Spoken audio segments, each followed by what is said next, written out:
Hi everybody, my name is Kevin Hill. I am your instructor for Advanced Photoshop. In this video I'm going to run you through all the steps you'll need to do your first project, which is use vector drawing to create a book, magazine, or comic book cover.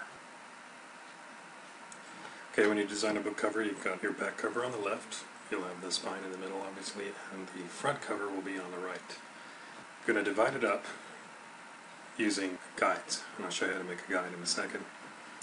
And you're going to give yourself a little bit of room all the way around the edges. This is called the bleed area. This is where, when the book is created, it'll be cut at somewhere inside of here. So this area will not have any important details for your book cover. You got to make sure you keep everything inside the guides.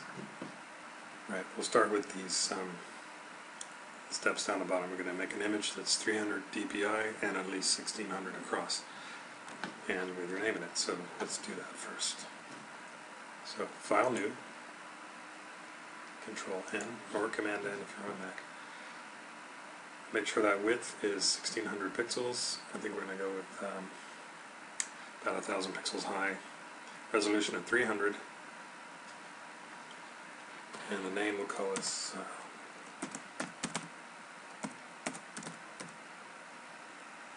Cahill Project 1, and then hit OK. So that's a couple of our criteria out of the way right away. Next we're going to put in our guides. This it's helpful to do this first because then it makes it easier for laying things out.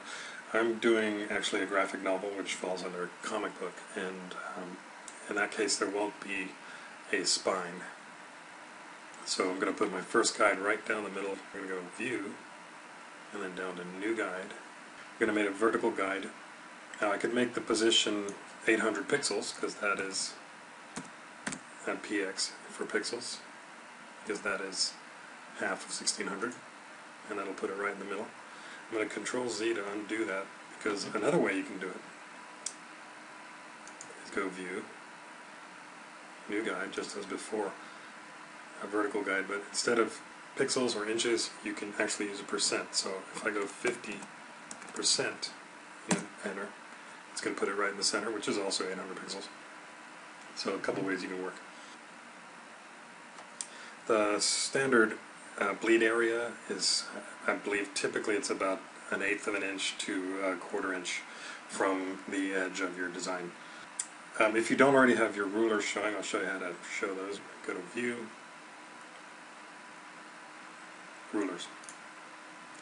And now you can see you've got actual size rulers. These are inches here. So click on the ruler area here and drag, and it'll pull out a guide for you. It's another way to make them. So we know that's a 1/2 inch right there. So that'd be 1/4 inch. So let's move this over here to about 1/8 of an inch. And then we'll drag another one over. About the same distance that way. And then you can drag down. So there's a 1/2 inch, there's a 1/4 inch. That is about 1/8 of an inch there.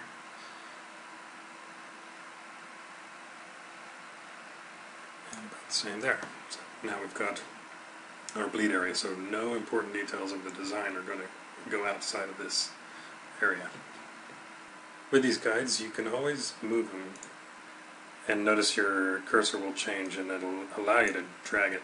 Now I'm going to hit Control Z or Command Z on the Mac to undo that. I don't want to move that. In fact, I don't want to accidentally move these anymore. These are how I want them. So what you can do is lock those guides. So go to View and Lock Guides, or there's even a hotkey for it if you want, but I usually do it that way. So now you can no longer accidentally drag your guides. Okay, that covers 8, 9, 10, 11 on our project. I'm going to bring in some artwork that I'm going to use for my cover. I had it open recently, so here we go. This is my cover art. These are a couple characters from the story. Used a variety of graphic software to make these, mostly in Photoshop. Control A or Command A, and then Control C to copy it. And then I'm just going to close that because I don't need it anymore. I'm going to go back to my project, Control V or Command V. Now I've pasted it in. So now I'll need to make some adjustments here to move things around. So I want my my little lizard guy here to be the main character on the front page, and I'm going to take the second character and put him on the back cover. So what I want to do with this piece is just flip it. So we're going to go to Edit and down to Transform, Flip Horizontal, and that's just flip it. I'm giving you a mirror image. Alright, so it's Control T, that brings up your transform, so that you can resize things. I like to practically always hit Shift, and that maintains the aspect ratio, so you don't get any weird warping kind of stuff like this. Hold Shift and that'll keep you set.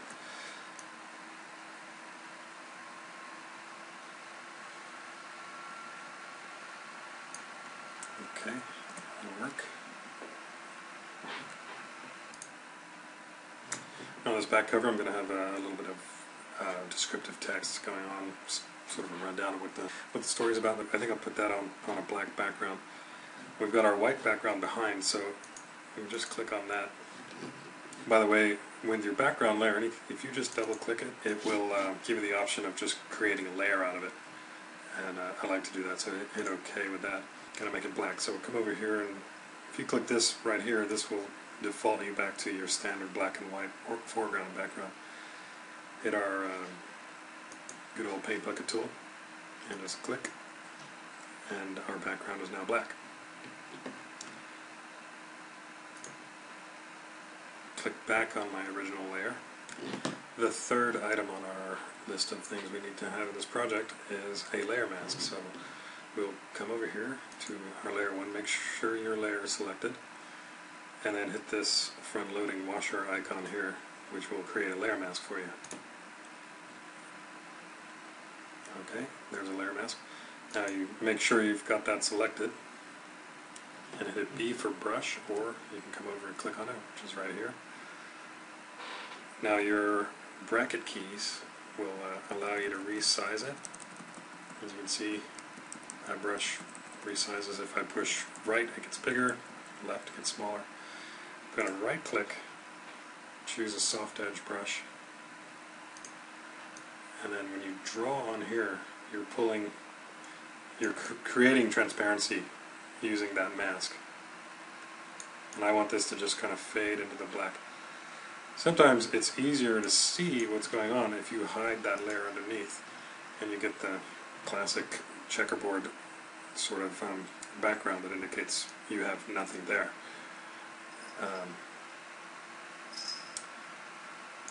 I'm going to increase the size of my brush so that I get a softer edge, and you can see your transparency because of the checkerboard. It makes it easier to see, and you know you've got a nice smooth transition going on there. Then we'll hide that layer, and we've got a little bit of a nicer transition. I think I'm going to pull out a little bit more here, just have that sort of fade to dark there. Okay. So to clarify a little bit on what's happening when you make a layer mask, select your brush tool, select the mask. As you can see, it's partly white and partly black. The black areas are more transparent, the white areas are more opaque. So if I take black and I go like this, and paint on there, I'm starting to make it transparent. But if I decide, oh, that's not right, that's not what I wanted, you can hit the X key, which swaps your front and back. If you look over here, so I'll swap back to white, and white will draw it back in. So it's nice because it's non-destructive, so you can make changes, you can make stuff fade out or fade in the way you like, as many times as you need to get things the way you want. So masking is very handy because it's not destructive, whereas like selecting something and then deleting it is a little more on the destructive side.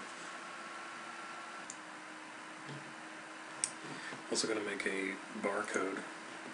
This is obviously not a real barcode, but it's kind of a simulation. So I'm going to select a spot for it.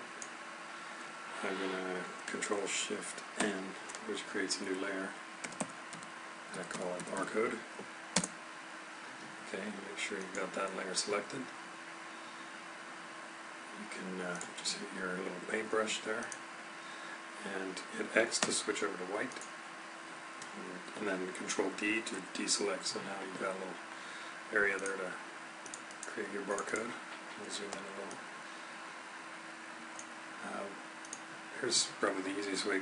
Go ahead and select your rectangle tool, your rectangle marquee tool, and you can sort of draw a box inside like that.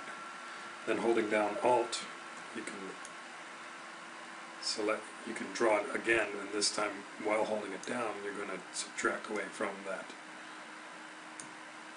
original block you made.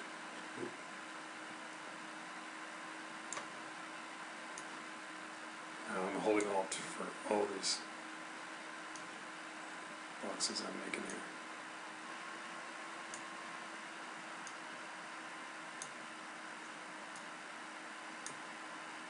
Just making various different widths.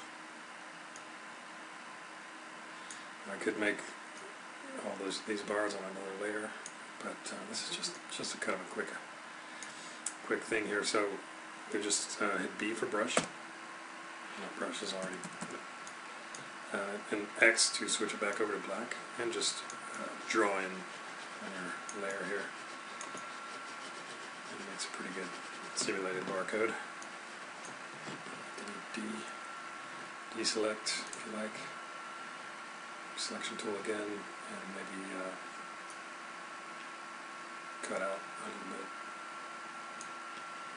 bit. B for brush. Switch out, hit X to switch it back to white.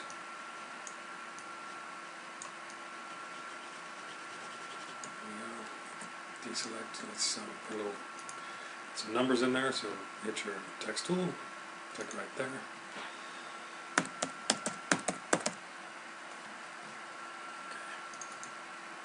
Double click on the T to select all of your text. Once it's all selected, you can change the point size, so bring that way down about, we'll go all the way down to 6. Click your selection tool to move it. Oh, realize our text is the wrong color, so double click the T. You come up here, and you can select your color. We'll just drag all the way down to black there. Okay. We need something a little more machine-like instead of text, handwritten font. So let's just pick something like that. Yeah, that'll work. Text is still a little bit too big, so what we'll do is hit Control T. That'll give us our control box, or to resize, and you just drag a corner, then click and drag it into place, say about there, and hit enter. And there's our fake barcode.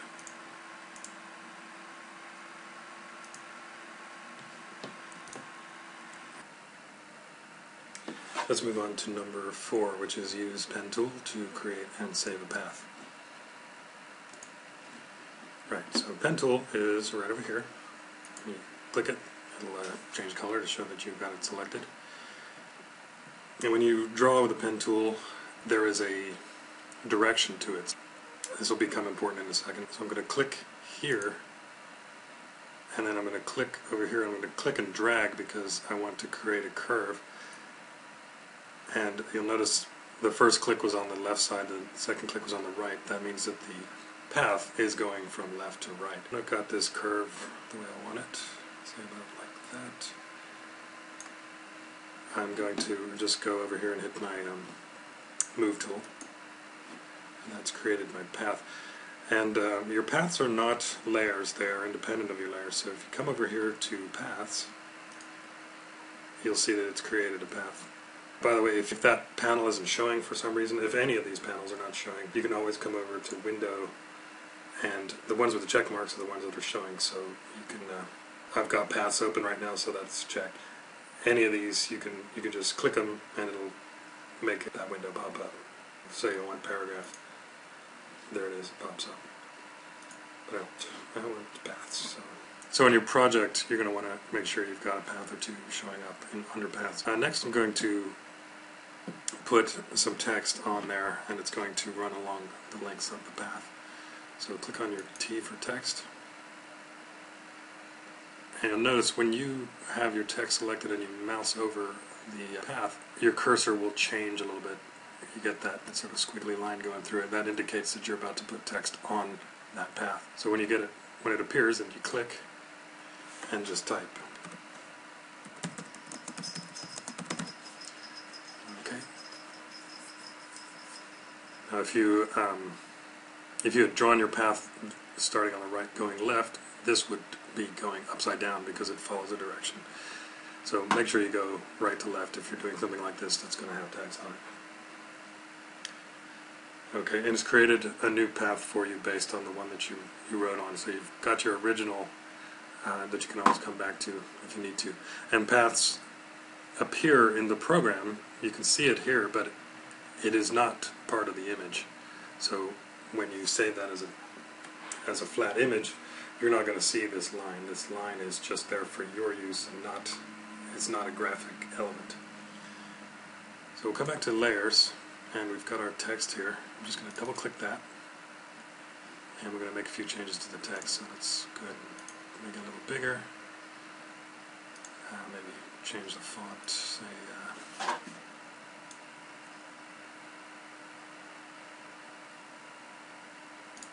I'm going to bring it up a little bit.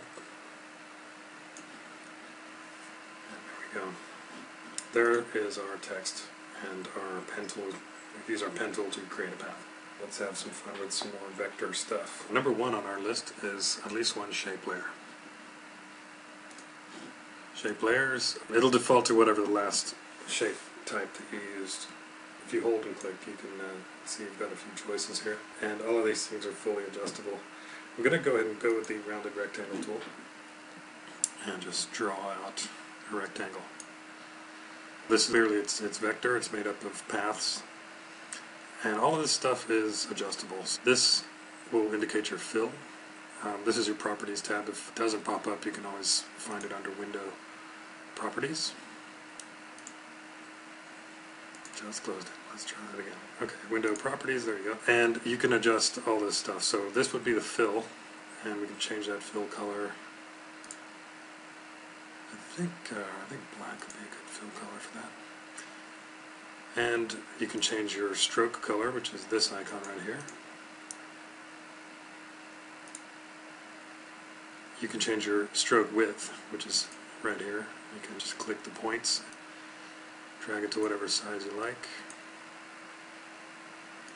I'm going to make that 5 points. There we go. You can change the amount of curve in your curved rectangle. As you can see, that it adjusts like that. And when you let go, it completes that for you. I'm going to undo that. There is a shape layer, so you can close that. You've got a rounded rectangle shape layer under your layers, and also a new path because it's vector and it's made up of a path. You can make a few changes, move things around a little bit. So we've got our rounded rectangle selected here. I'm going to move it. Move it about there. Make some Control T. That allows me to adjust that size.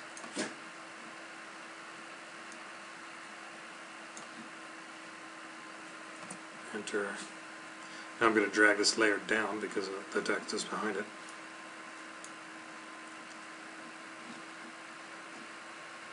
Select the text.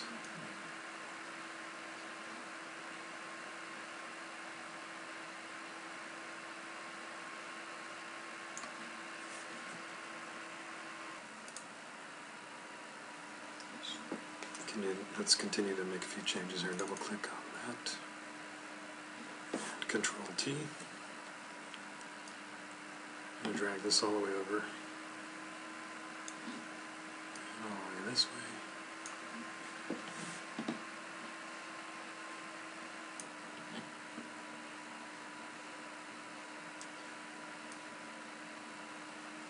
It's good to play around with things, try a few different layouts and so on. So I'm going to bring this down a bit and Control T, transform, bring it over. Keeping in mind those guides, make sure you stay inside of that. You got it the way you wanted it, enter. Come back to that in a minute. Going to need to put some text on the back, a little bit of descriptive stuff, and hit your text tool over here. If you just tap and click and then copy your text and paste it in, Control V to paste, it'll come in like that. I'm going to undo that, Control Z, delete that layer, and I'm going to do it again. Hit our text tool. This time I'm going to drag in a box and let that go. Then when I hit Control V to paste in my text, it fits it inside that box. A little bit better, but I still need a little bit of adjustment here. So I double click on my text to select it all. Change that point size a little bit.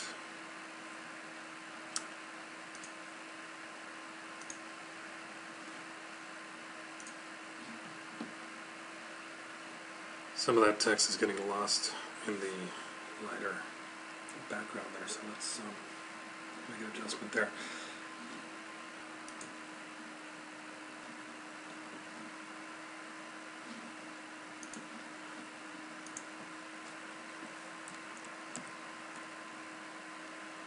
Control Shift N. New layer. I'm just going to do a little painting. Got our paint layer. I'm going to drag that down below the text so that it's behind it. Switch colors, B for brush.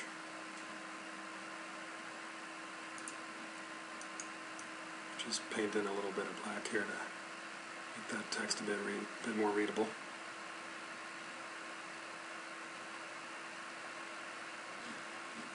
Looks like I went over my other rectangle there, so let's bring that one above all of that. Oops. There you go. Layer order definitely matters. A few more things to add in here. I'm going to go to text.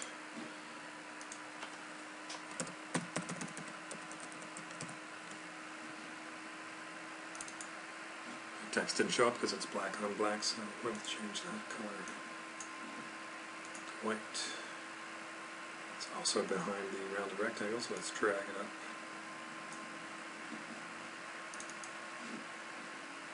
Change our font and size.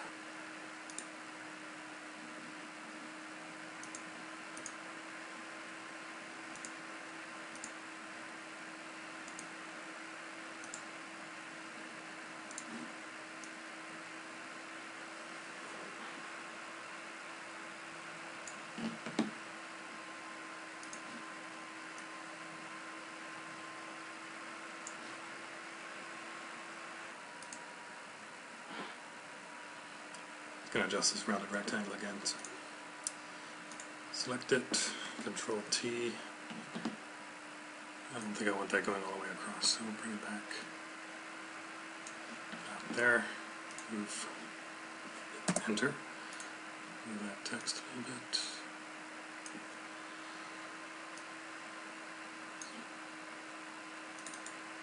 Selected the text, Control T. That'll bring up our character panel. Just rearrange that a little bit, change this setting to bring it in a little bit.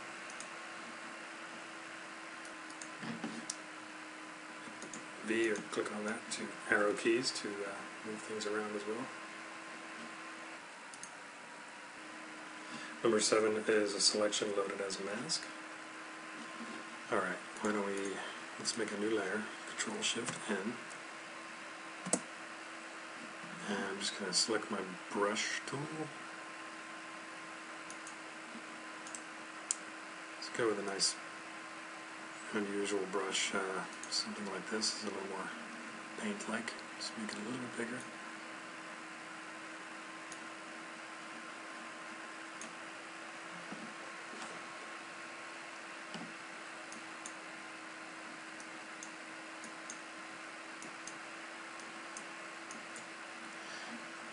kind of an unusual shape.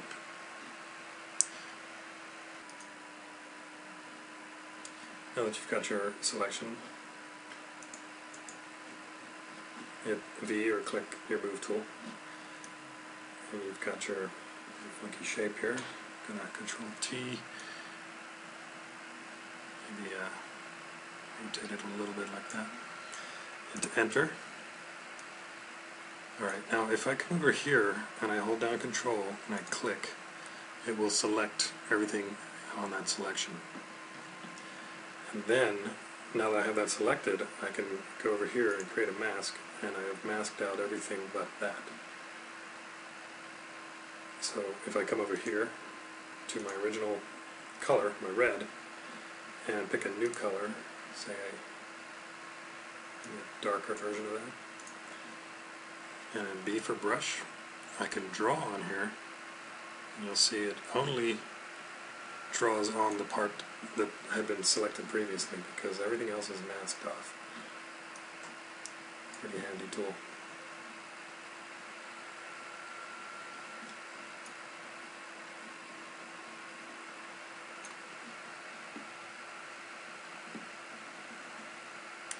Select that other color again.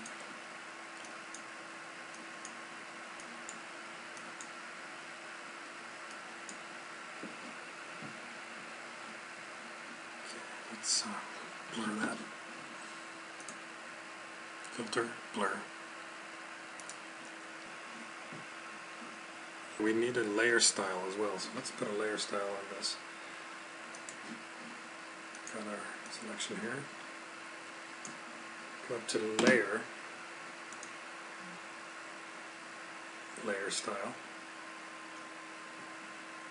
Drop Shadow. You can move this out of the way so you can see your result there. So you can adjust your distance, and you'll see that shadow moves. You can also adjust your opacity of the shadow. I tend to make mine a little bit lighter than the default, which is about 75%. You can do several different effects, layer style effects at once. How about you can put a stroke on there. You have to come over and click and make sure you've got stroke selected in order to get the tools for that. We can adjust our stroke size. You can also decide if it's inside, outside, or in the middle of the edge of your selection. Outside tends to work best for this kind of thing, but if you want to see what inside looks like, now it's on the inside line of that edge, and of course center kind of averages. That can look a bit messy. I tend to go with outside. You can adjust the opacity of that stroke if you want. I like a nice solid bold stroke. And when you're ready, you just hit OK. Now what's happened over here, you get this little FX, and that indicates that you have applied a layer style to that. Nice thing about it is it'll appear down here, the things that you've added. So you added a stroke and a drop shadow. You want to just hide that, or part of it, you can do that just like hiding a layer. You can also right click on your layer style and choose copy layer style, and then you can apply that layer style to something else. So why don't we try applying that to our rounded rectangle. So select your rounded rectangle, right click it, and choose Paste Layer Style. And now you've got the same shadow and the same stroke settings set on there. Pretty handy. Alright, well, we put our weird blob shape on there for a reason, and I'm gonna make some adjustments there. So we'll Control T to alter the size of that. Hold down Shift, unless you want to warp it. And I like to keep it the way it was. I'm going to use this piece as a background for my text on the back cover. V, or pick your selection tool. And bring it over here. Control T to adjust it.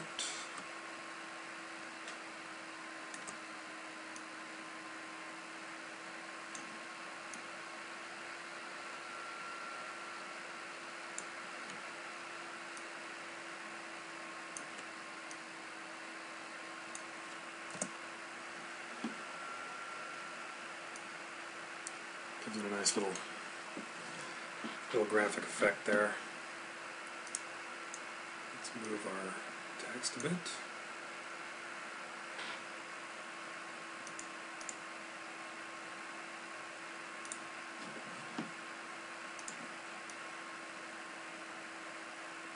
Balance that out a little bit.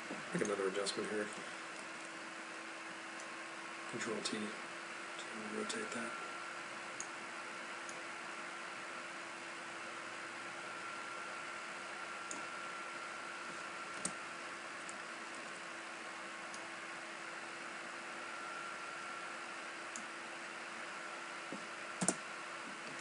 There we go. We also need to add a filter to this. Okay, I'm going to hide the text and select our little graphic thing here. And we're going to add a filter. So go over to Filter. There's a lot of different things you can do with it. I'm going to choose Filter Gallery. And you can see the effects as you choose them to see how it's going to look, which is really nice with filters. I think we're just going to go with the poster edges, which is just going to kind of put some lines. No, we'll go with sponge. That's a nice basic effect. So you can make your adjustments to the way it's going to look right here. You just play around with it and experiment. Once you got it the way you want it, hit OK. And there's our filter. Put the text back. It's nice, subtle, kind of goes with the existing design. In my opinion, nothing says amateur Photoshop like an overuse of filters. It's one of those things that's really neat and fun to play with, but it's good to take it easy with it. Whenever you're designing, you want to have your elements with a good amount of space between each other. It's never good if things are looking a little too cramped. So with that in mind, I'm going to select our original artwork here. I'm just going to slide it over a little bit. Put our this guy over a little bit, so we've got a bit of distance from the text, and this guy's a little more centered as well, which I think will look nicer. Comic books often have a little tagline, something to grab your attention, so we'll throw that on there. Choose text, type.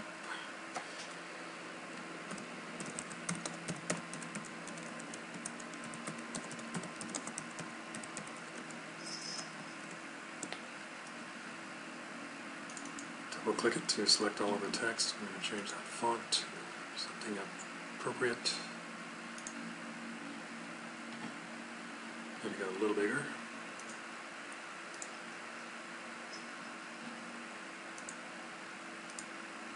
Probably not as big as the actual title.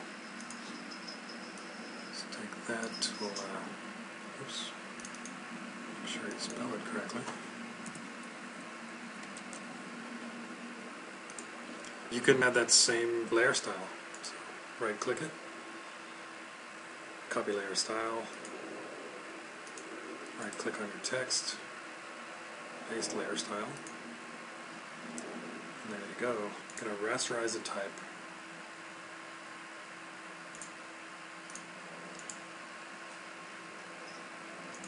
Now it's no longer vector or adjustable, but it'll let us make other adjustments such as a warp adjustment, and this is just for fun. So edit, transform, warp, and this gives us a little lattice to move things around. You can just drag these points to however you like,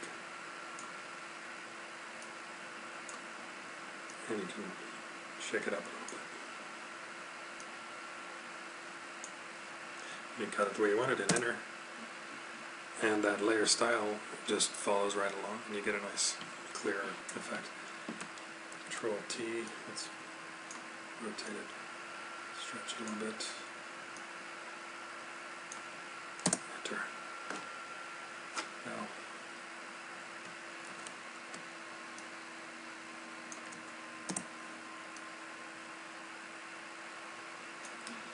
okay, now one last thing to do. Our last bit is to add an adjustment layer, and we're going to add a couple of them. And just like any other layer, the order is really important, and I want this to affect pretty much the whole thing. So I'm going to scroll all the way up here to our top layer and select it. so that when I do an adjustment it's going to appear above that.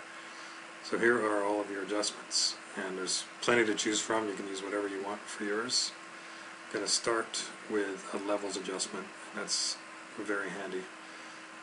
So click it, and there is your tools to make your levels adjustment. Now levels covers the different ends of the light and dark spectrum on your image. This is the dark side, so if you drag that right, you're going to bring it darker. If you bring the lights in, you're going to make it lighter. And then the center one is sort of the midpoint between the two, and you can adjust how that is affected. I would recommend doing that first.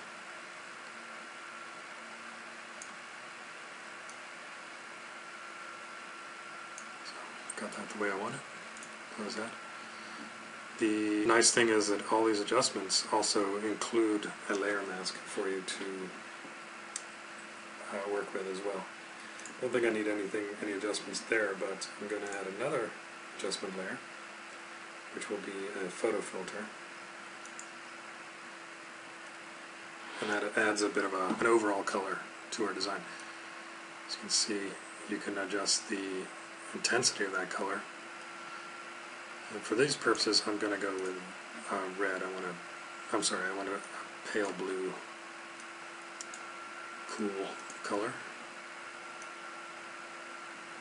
I'm going to drag it pretty far over to the right, and it's when it's the way I want it. Hit OK. Now I don't want the whole thing to be this blue. I want blue here, but I want to maintain the reddish, brighter, hotter colors over this side. So I can select my mask, hit B for brush, and you can literally start erasing out the parts that you didn't want of the color adjustments. Make sure you're on black, so hit X to switch colors. And as you can see, you can just literally paint away the effects of that adjustment. Switch your brush if you want to something a little more soft-edged, so the transition's a little smoother. Maybe a little bit of red there.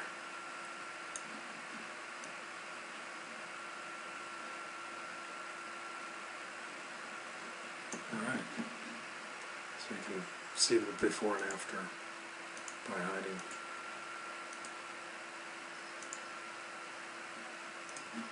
Tighten this up a little bit. Select my brush. Always make sure you're on your mask. Bring that brush down a little bit. Just clean up our little sign here, so that maintains its colors. There we go. Alright, so that should cover everything you need to know in order to create your book cover for project number 1. Thanks for watching. See you next time.